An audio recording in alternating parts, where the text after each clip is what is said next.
লাউ আন্না আউওয়ালাকুম ওয়া আখিরাকুম ওয়া ইনসাকুম ওয়া জিন্নাকুম, হে আমার বান্দারা, আদম থেকে নিয়ে কিয়ামত পর্যন্ত সবাই যদি ইবলিস শয়তানের মতো খারাপ হয়ে যায়, ইবলিস শয়তানের মতো গুনাহগার হয়ে যায়, মা নাকাসা যালিকা মিন মুলকি শাইআ, তো আমি আল্লাহ আমার রাজত্বে সরিষার সমপরিমাণ কমতি হবে না।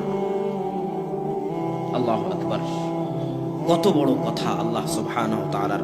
তারপরে আল্লাহ সুবহানাহু ওয়া তাআলা বলতেছেন, হে আমার বান্দারা, যদি তোমরা পৃথিবীর শুরু থেকে নিয়ে শেষ পর্যন্ত ফি সাঈদিন ওয়াহিদিন, একটা মাঠে জমা হও, এরকম দিনাজপুরের পরে শহীদ ময়দানে, বিশাল ময়দানে সারা পৃথিবীর সব মানুষ জমা হয়ে গেল, সারা পৃথিবীর সব জিন জমা হয়ে গেল।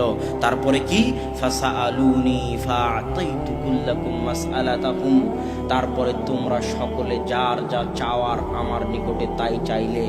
কার 100 বিঘা জমি দরকার চাইলে, কার 1 কোটি টাকা দরকার চাইলে, কার 100 তলা বাড়ি দরকার চাইলে, আমি আল্লাহ ওই মুহূর্তে একসাথে সারা পৃথিবীর কোটি কোটি মানুষের চাওয়া যদি পূরণ করে দিই, সারা পৃথিবীর কোটি কোটি জিনের চাওয়া যদি এক মুহূর্তের মধ্যে পূরণ করে দিই, মা নাকাসা যালিকা মিম্মা ইনদি, তাহলে আমি আল্লাহ আমার নিকটে যে ধন ভাণ্ডার আছে তার থেকে অতটুকু কমতি সৃষ্টি হবে না, যতটুকু একটা সুই সমুদ্রে ডুবানোর পর ওই সুইকে সমুদ্র থেকে উঠিয়ে নিলে সমুদ্রের পানিতে যতটুকু কমতি সৃষ্টি হয়, আমি আল্লাহ আমার ধন ভাণ্ডারে ততটুকু কমতি সৃষ্টি হবে না।